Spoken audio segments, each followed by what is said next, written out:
Hi, Councilman Lee. Hey, Michael. Yeah, can you first say hi to our audience? Sure. Yeah. Hello to all the viewers of this. I'm just always happy to meet Michael to go over some of the topics that are obviously interesting to you for watching, and hopefully you're interested in Los Angeles, and hopefully I'm, happy with the representation that we're doing.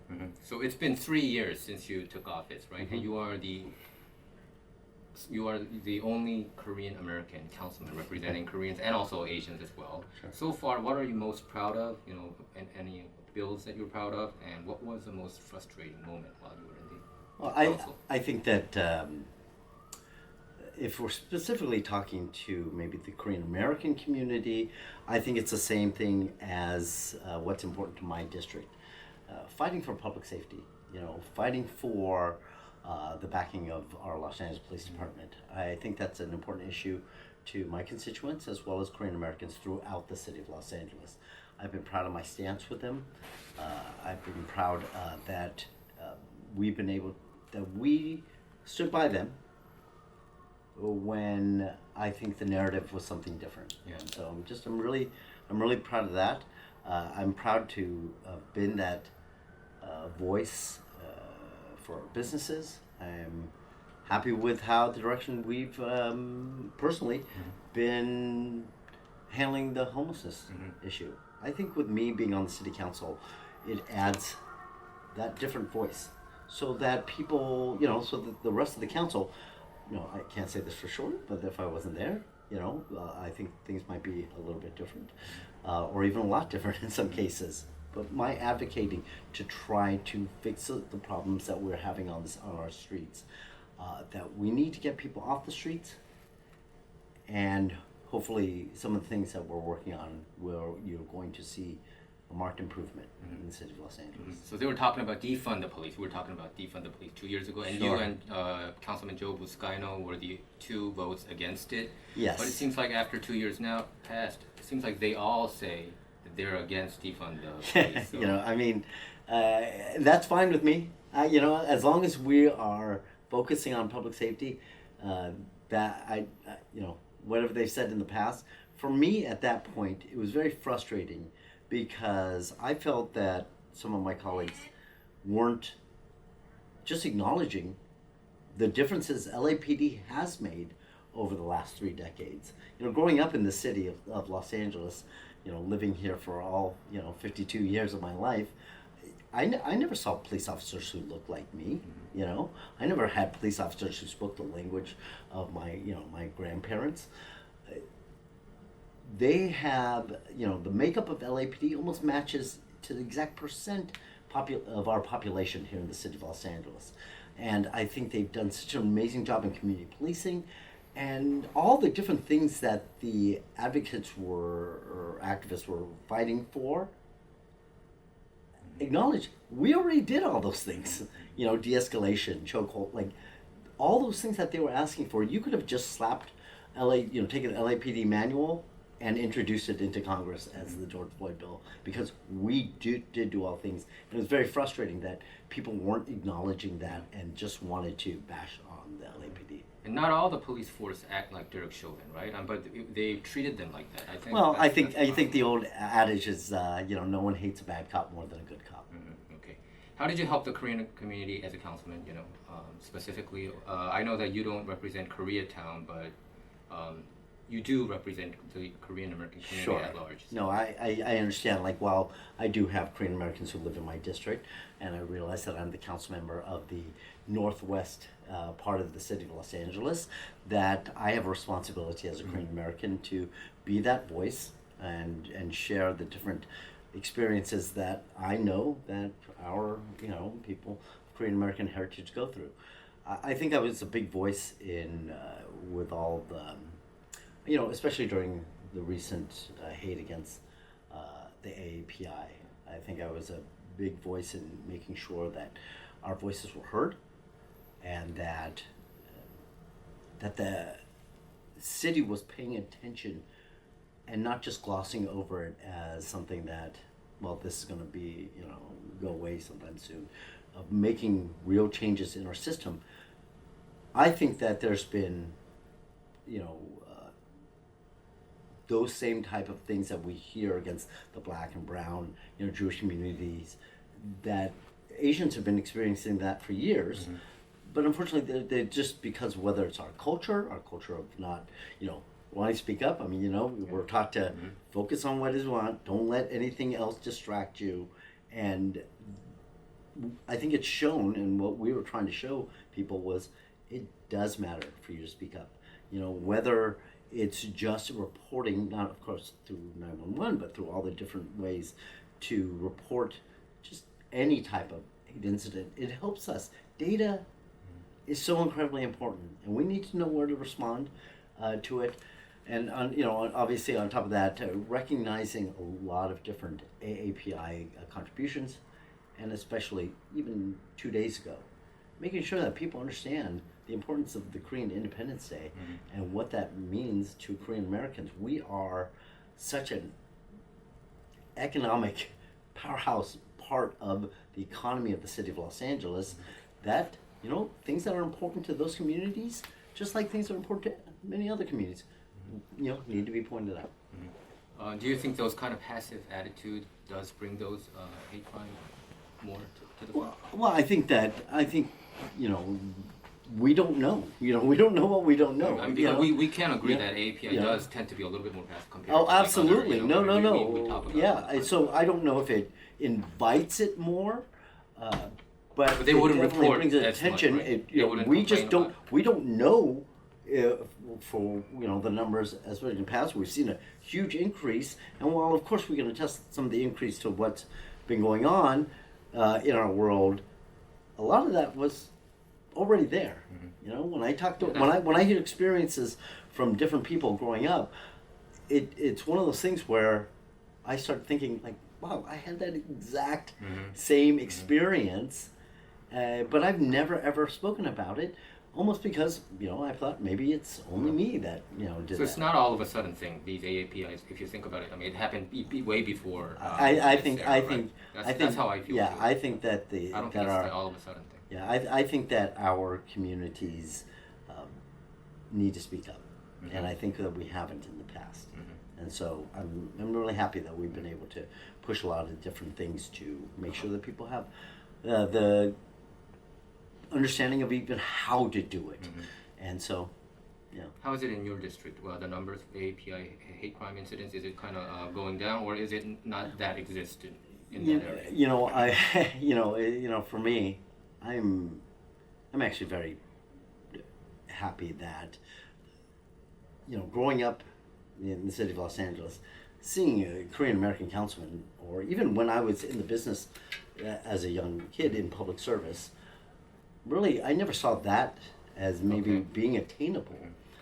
So I'm really happy that Asian Americans throughout this country are starting to be viewed as being able to be in leadership roles. And within my own community, obviously, I received a lot of support from the community. I don't necessarily think that C12 was sort of that. Okay. We're a residential neighborhood. We're very fortunate that in C12, the diversity is as great as anywhere, but we're not segmented off.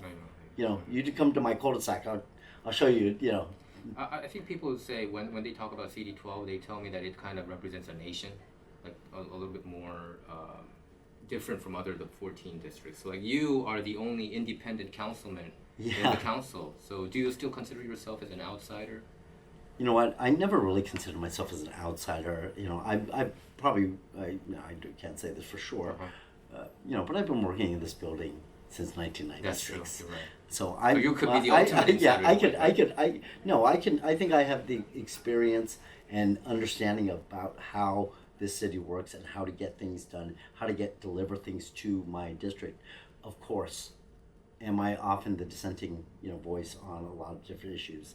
Am I often, sometimes that one vote against issues? Of course. If you're talking about that specifically, yes, there are a lot of times where, I, feel that I am that voice of reason, and for that, if you want to put it in those sort of terms, yes, I do feel like an outsider when it comes to maybe just the thought. Do you take pride of it, or are you tired of it? You know, it's. I think it's a little bit of both. You know, you know, I'm proud that we're always going to.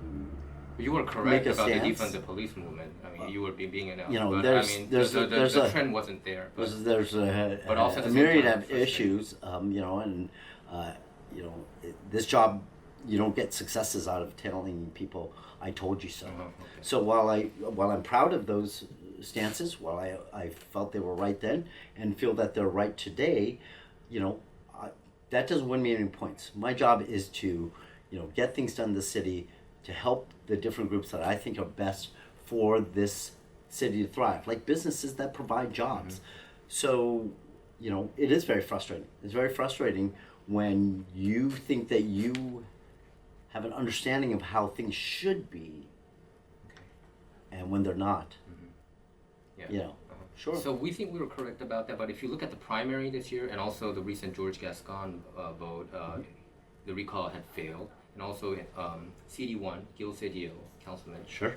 who is probably now considered a moderate. He wasn't used to be considered Well, a moderate. He was he's- a very, you know. he's he endorsed was by very Bernie progressive. Sanders. Yeah, he was. He's like, endorsed by super Bernie far Sanders. left progressive, but his opponent Unisys, she portrayed him like a ultra right wing conservative, and then somehow it worked, and she won.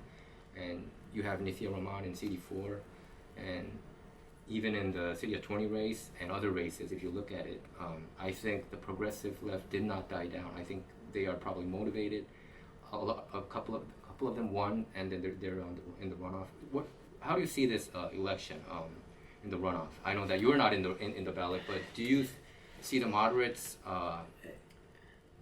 Moderates come together and vote more. I'd They be would lying. come out in droves. I'd be lying if I didn't say I was surprised by some of the You are, right? outcomes. Absolutely, I was surprised. I was surprised because the people that I'm hearing from the city of Los Angeles that I know, the people that are communicating with me, some of the issues that are being brought up is not the way that they're feeling, right? They want more public safety. They want me to fight for more resources for LAPD.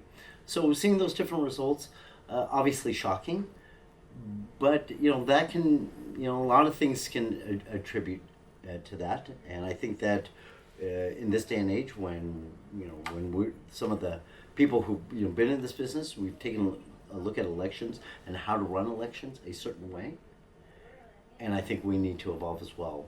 And so I think that I'm hopeful that in November you're going to see a different type of turnout. Yeah, because now people are saying like the city council might have their own squad. You know?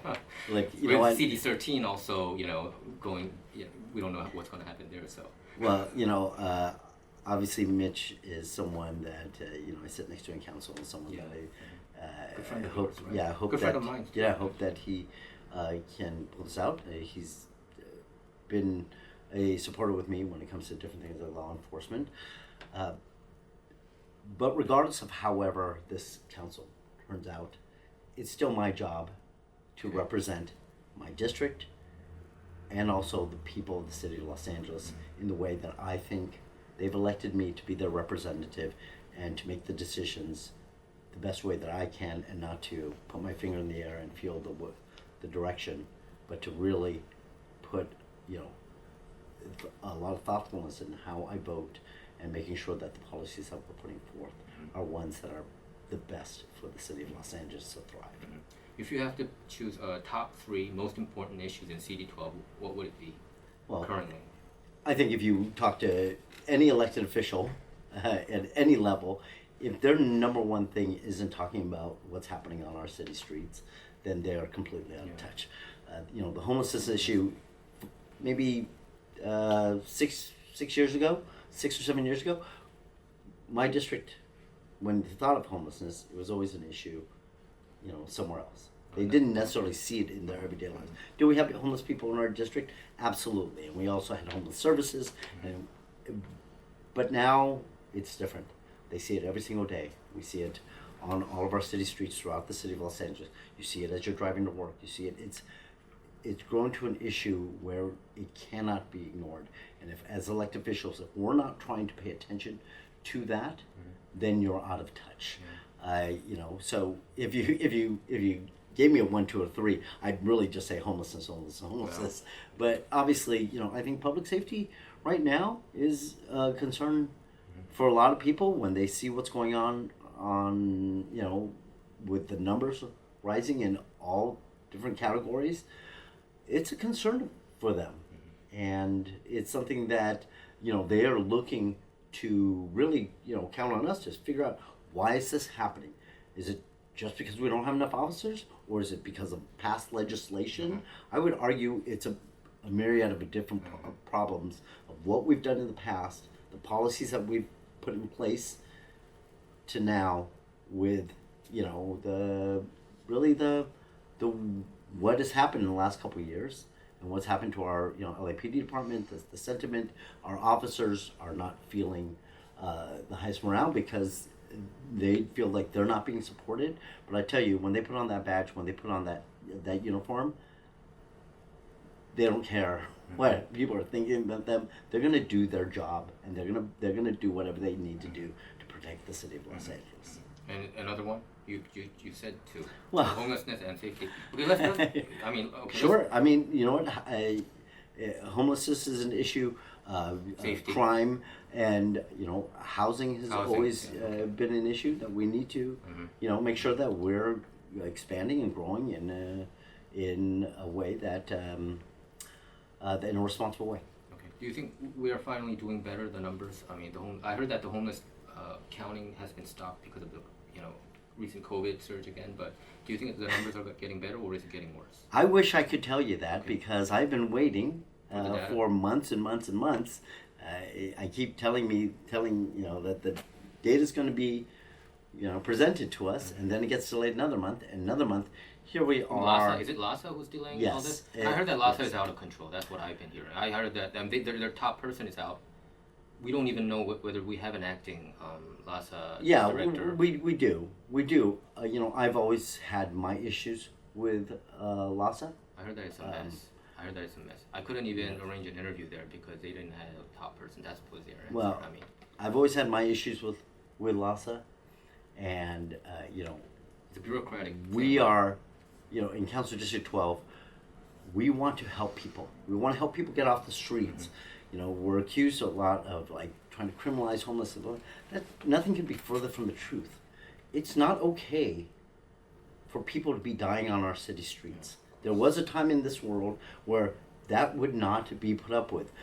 I want to make sure that we are doing outreach and we're getting people off the streets. That's why we need to invest more in the mental health issues that we're seeing on our streets, the drug addiction streets, the drugs that we're seeing coming in now. This isn't a prolonged. You don't need prolonged use. You can use this, you know, the methamphetamine, the fentanyl drugs that are coming out. Use it once or twice. It alters your brain. Yeah. And we need to start recognizing that and addressing those issues, because if we're just paying attention to, oh, it's just a housing issue, we are never going to build our way out of this problem. And that goes with the border issue, right? I mean, it's more of a federal thing, not just a city thing, right? The fentanyl and all these drug issues. I think at every level of government that we need to be obviously paying attention to the drugs on our city streets. But again, we need to take a holistic approach when it comes to homelessness. And I think that right now, this city unfortunately has just seen this as a housing problem, and we are not going to build our way out of this problem. Got it. So, what is the solution? There is no solution right now. I mean, pretty much. I mean, a lot of people have been asking. You know, homeless. We always talk about it, but there is no specific solutions to it. You know? I mean, some states, like I think it was Missouri. I might be wrong. And Finland, what they did was they literally built houses and let them the homeless, you know, live in the house. But it seems like LA doesn't do that. Well, I think that the way we're approaching it, where everyone, they feel that everyone needs their own individual unit. There are people with mental issues where that may not be the best part. And I can tell you this, you know, we in Council District 12, we had 2 of our partners who work in the homeless services, they spent 100 hours living on the streets.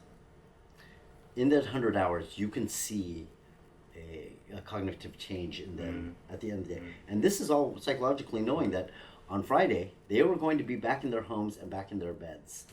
And so, this is, the way that we saw the effects, how that happened to them. To just say that, like, when we're building type of congregate living shelters for them, for people to say that that's inhumane, I just don't understand their point when they argue that, well, in these issues, in these places, people can fight, so people, they have a whole list of problems.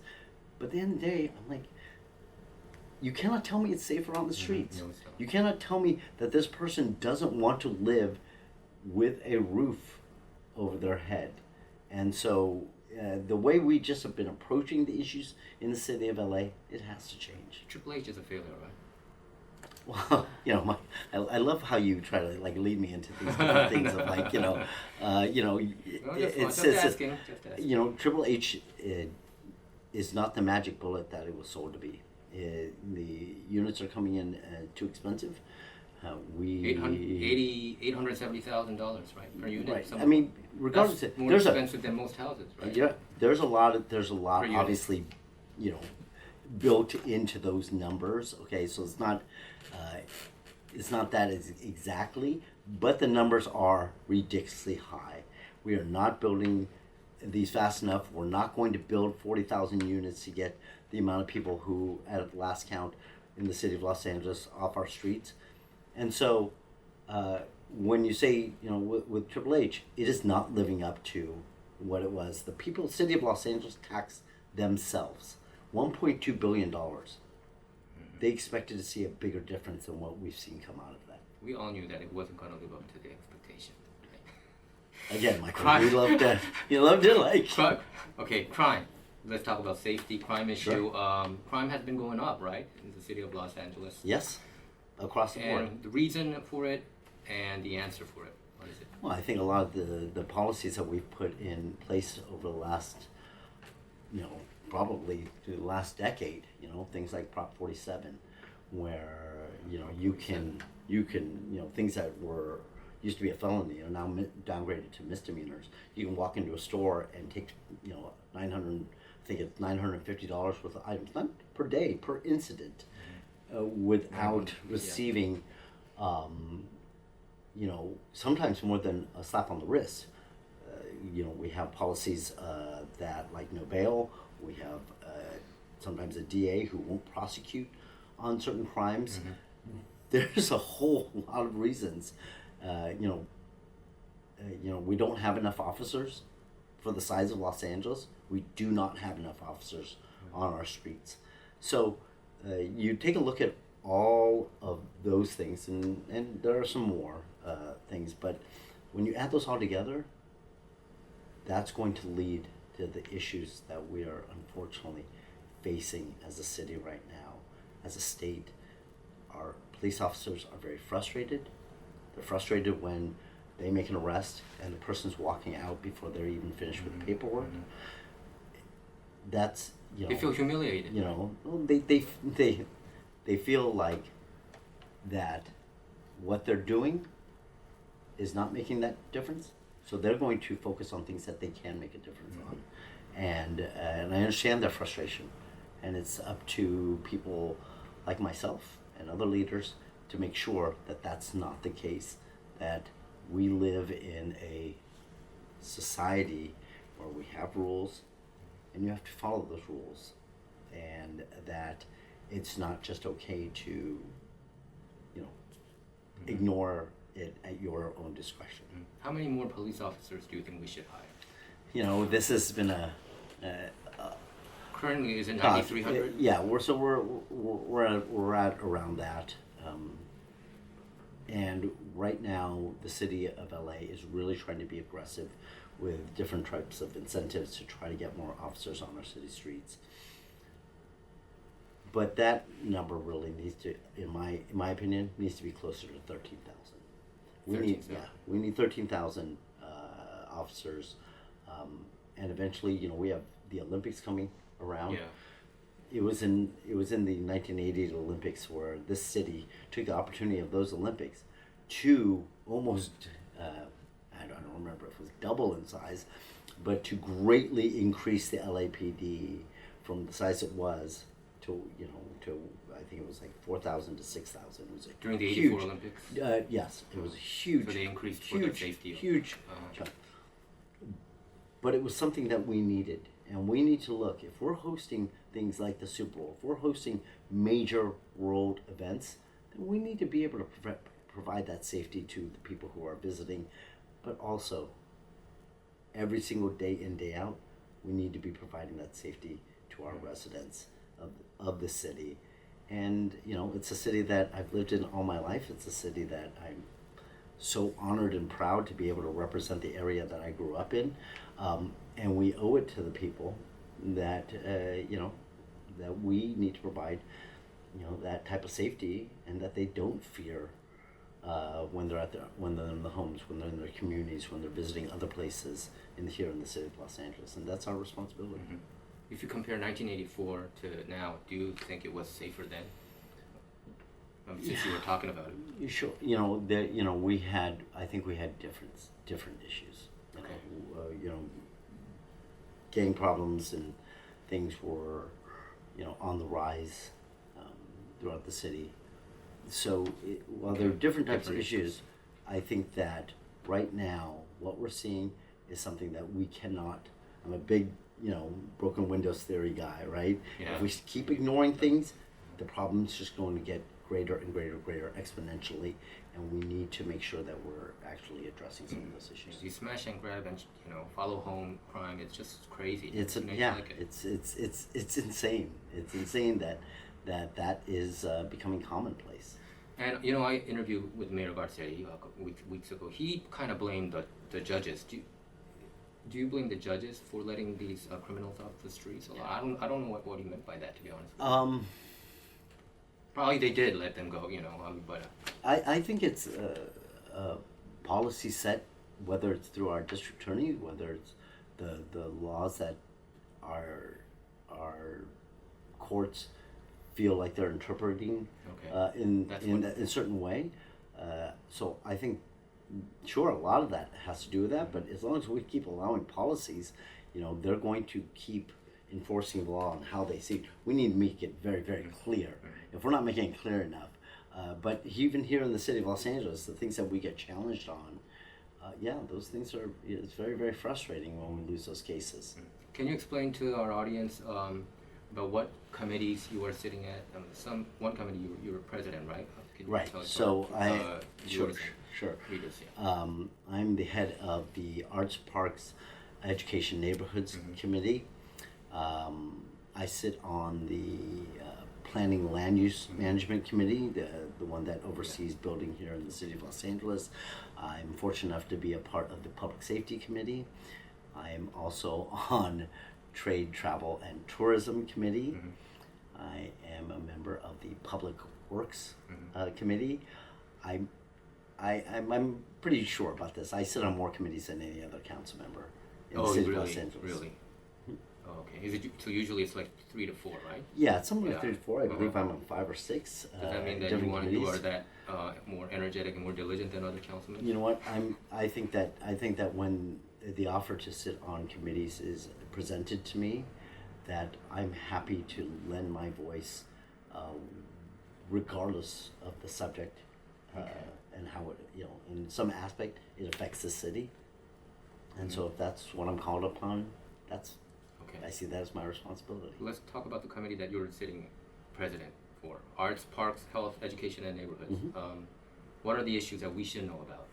Well, I think that with our park system, and I think that one thing that we learned under COVID is the incredible importance of human interconnectivity, and that our kids are out there, learning social skills and playing on sports, and sometimes our parks are that escape for us to be with our families, to get out of the house instead of being just stuck inside your homes.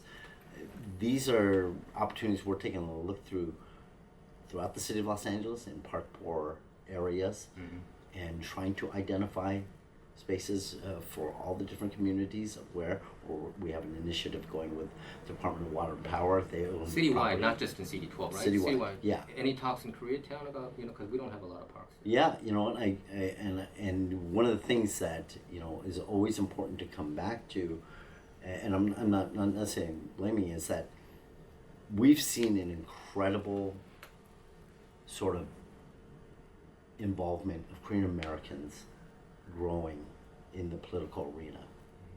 And I'm not just saying just because I'm an elected person of Korean American descent. We've seen Koreatown for the first time, for the most part, be put in one for the first time. District. That's a huge thing. That is such a huge thing because not only do you know who represents you, you also know who represents that place that's a few blocks down the street. It's not divided up in 4 areas. Politicians that want to get elected, Council District 10, politicians that want to get elected to citywide office, they can't just drive through Koreatown anymore. Maybe have the occasional fundraiser or different things like that. This is a community that they're going to have to start to listen to, that plays a big part of that district, but also is something that, and I think you know this because I talk to you about it all the time, is that we still need to strive, and it's something that I am constantly trying to push within the AAPI community. We have to not only register to vote, but we have to remember to cast that vote. That vote is your voice. If I'm able to walk in, whether it's a council meeting, whether it's with the mayor, and talk about there are this many Korean Americans who voted last election, and this particular issue is important to them, they're going to listen.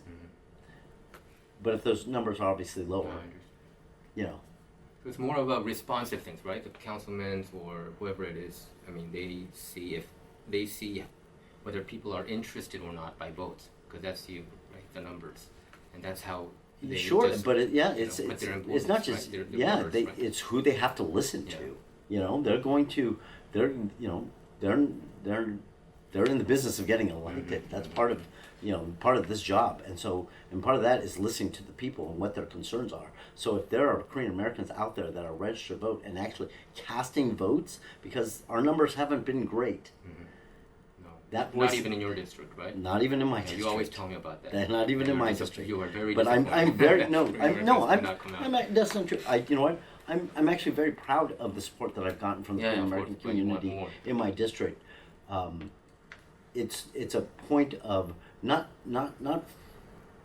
like I have no election coming up in November. My election's not 2 years, but we are running aggressive campaigns throughout my district and trying to engage the rest of the city that Asian Americans, Korean Americans, trying to do that because it just raises their voice when it's issues like small businesses that so many Korean Americans are a part of.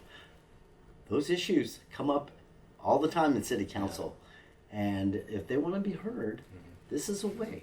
This is the way. And when it says neighborhoods, is it neighborhood councils? Correct. Neighborhood councils. So you deal with them all the time, right? Yes. Okay, so in Korea, I'm sorry to always ask you about Koreatown. I know that you are not Right. representing K-Town, but you are the only Korean American councilman, so I think you should always pay attention to it. So it's pretty much non-existent right now, I think. Don't you agree in Koreatown? The WCKNC. I would have to rely on you to tell me that. I get invited by a lot of different groups in Koreatown, and I understand my responsibility as a Korean American. I wanted to ask. But those neighbor councils, whether they're active or not active, I can't speak to that. All right. Okay. Yeah. Because I wanted to.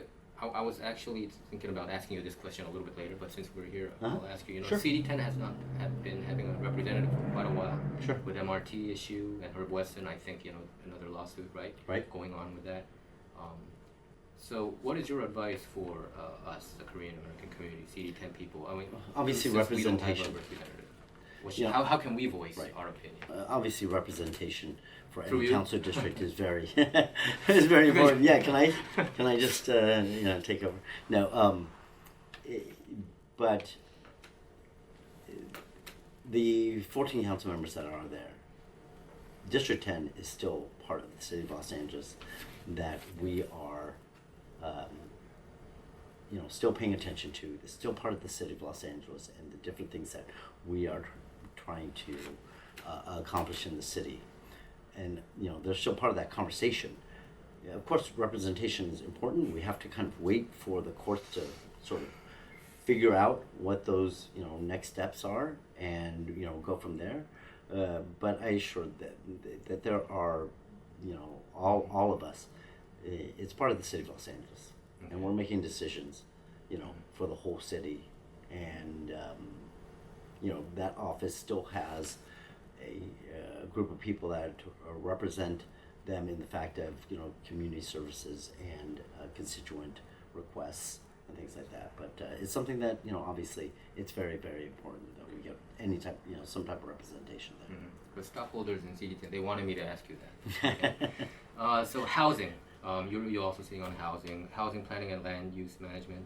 Any quick thoughts or things that we should know of that we're not pretty well aware of? One of the biggest frustrations for me has always been that when the city is faced with a problem, sometimes we look to the business community, we look to the communities outside the government to solve those problems. Okay? And when it's called to affordable housing, well, then the city needs to take a look at how things are built in the city, the timelines. Time is money, and when things take, 5, 6, 7 times longer here than they do in maybe Arizona or something, that's an issue. When you talk about the taxes and fees before they put a shovel in the ground, that they're already being charged. Sometimes luxury housing or that's the only thing that pencils out. We need as a city to take a look at what we are doing to incentivize that type of housing that's built. But we also have to take a look at different policies that we are creating around us and saying, do people want to build here in the city of Los Angeles? When for 2 years now, we have had the eviction moratorium going on. I mean, I ask you, would you feel, want to? Yeah, it's a tough thing for us to try to convince people like, yes, you need to build here and you need to build this. And when they turn to me and say like, John, you understand that some people haven't collected rent in 2 years in the city of Los Angeles. That's just a small part of the problem. What we're facing, mom and pops,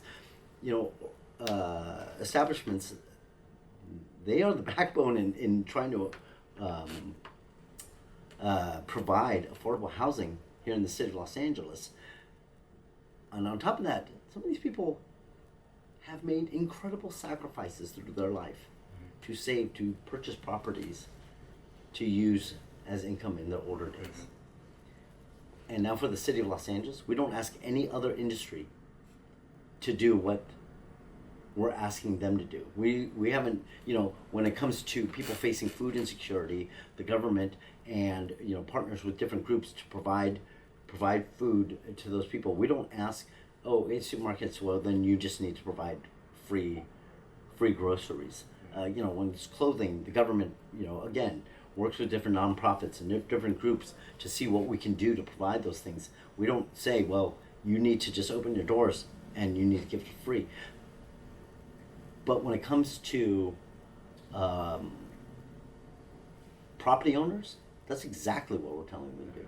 We're saying we're faced with this problem in the city of Los Angeles, and we're not going to be the ones to face this. It's not going to be, our putting out money to make sure that you're made whole. It's just, here, you take care of it. People haven't even need to provide proof that they've been affected by COVID. It's incredibly frustrating. So if you want to incentivize with housing, how do I, with a straight face, go to someone and try to convince them to build more multifamily housing here in the city of Los Angeles? So when I look at city of Los Angeles, it looks more like a city of conflict. You have rules like this, so that's why, like CEQA, right? CEQA also kind of prevents a lot of buildings, housing, but you have a lot of homeless, but you wanna get rid of this homeless issue, but in order to do that, you need more housing, but because of all the regulations, you can't do housing. Like you said, you can't attract the builders. Of course, there's a lot of different messages that are being put out there, and that the way we're dealing with different problems here in the city of Los Angeles don't add up. And there's a reason why, hopefully, that people are happy that I'm here, that the business community is happy that I'm sitting where I'm sitting, so I can be that voice to point those things out. Did the homeowners get government assistance? They did too, right? They did, but a lot of that, even through that setup, with the state receiving money and having surplus, that they worked out programs. Both the property owner and the tenant both had to apply. Okay. So even the property owner was feeling that their tenant hasn't paid for a couple years. They apply, but if the tenant didn't apply, then you can't get it. Then you can't get it.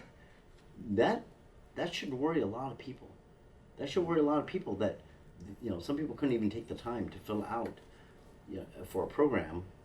I mean, I don't know what kind of message that's sending them, but if I was a property owner, that I would be a little, I'd be a little afraid. So you had this presser about this exact issue. How many councilmen agree with you on this?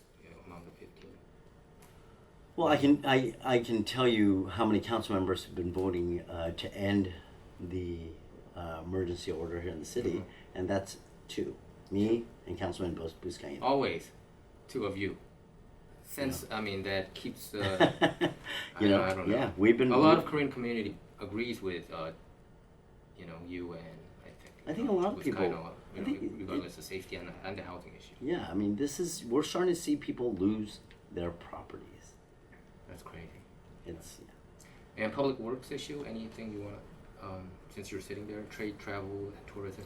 Sure. Any of the issues Well, I mean, with public works, obviously keeping our streets paved, the things that are the core services of what the city should be doing. Those things, right? Okay, there are some core services of what we should be doing, and that public works covers a lot of those.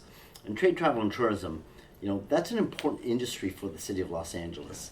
Okay, we are. Probably the most, right? Yeah, it provides so much jobs, and then the ancillary different businesses that, it's not just the hotels, it's not just the theme parks or different things. That's a huge part. And if people don't want to come back to our city, if people are telling people not to come to our city, that's only going to create more problems here in the city of Los Angeles. And we have to understand kind of how the whole ecosystem of the city of LA works, that getting them here, getting them to spend money here, getting them to visit our city provides a lot of jobs.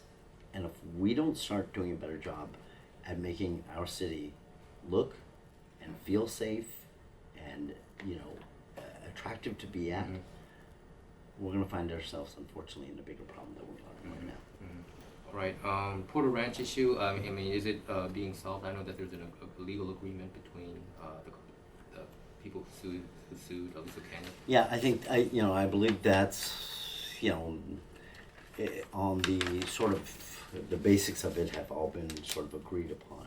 I think what they're trying to look at is how different people try to figure out how to assess the maybe the different tiers of how people were affected by the gas leak. But more importantly, what we've been doing is working with the gas company to look at different ways of how we can, with the existing infrastructure, what can we do to provide energy where we don't use that facility, whether it's green hydrogen or things.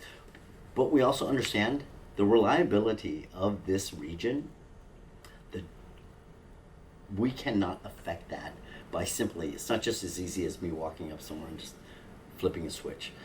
I understand the realities of that, the gas that's, I need that gas to turn my turbines in the summer months to provide air conditioning, not only to my district, but throughout the city of Los Angeles, to provide energy, and it's all a part of a whole entire reliability grid. And we are trying to make sure that we move forward, but in a safe and responsible way. Okay. Reseda exit, I mean, this is a constituent who wanted me to. Reseda exit Highway 118 for 2 months. Yeah. You know that, right? Wow, you are getting really specific. Yeah. And Yeah, he of was course, really yes. frustrated about this. Well, I was talking tell him to him. it's again. When it's is it going to be fixed? The 118. Tell me, is that a freeway? Ah, okay. Yes, it's a freeway. It's a freeway. So, I don't. Okay. Oh, I don't control freeways. All right, that's all a right, right, that's a you're right. Caltrans You're issue. right, you're right. I'm just as frustrated with it because I know my constituents are frustrated with it, and I can only imagine as schools started up at Cal State Northridge, it's an even bigger problem. So, are we trying to push on the state and its representatives? 100%. But it's unfortunately not a city issue. Okay. Last question. Can you talk about the candidate you endorsed for the November election and any last words you want to say? Sure. Say to our Yeah. community? The one race that I think is going to be the most important, and the one that's the most important to me, is our mayoral race. Yeah. And I think it's been no secret. I've endorsed Rick Caruso for mayor. I think the city needs someone like Rick, someone who brings an outsider perspective, but also understands how the city works. He's been a commissioner under, I think it is 3 different mayors. Yeah. So he understands how the city works. So he's not naive to that, but he also brings a successful business acumen and experience from the outside world into the city of Los Angeles. I think that's what we need right now. And we need someone who's going to make those tough decisions. And I think that he is someone that really focuses on things that are important to me. Public safety, how we get homeless people off the streets and into the services that they need. That is, hopefully, and, when talking about last words, Yeah. that, whoever's watching, this, that they understand the importance of casting that vote. That is going to be so incredibly important, whether it is to further, Korean American issues or whether it's just concern for the city of Los Angeles. They need to get out there and they need to really take a look at what they're voting on. Commercials, we get influenced by them, but they need to read those ballots and they need to understand what it means to them when they vote on certain things. They need to understand, how important this mayoral race is and how important it is that I feel that this city needs a change. Okay. Thank you very much, Councilman. Of course.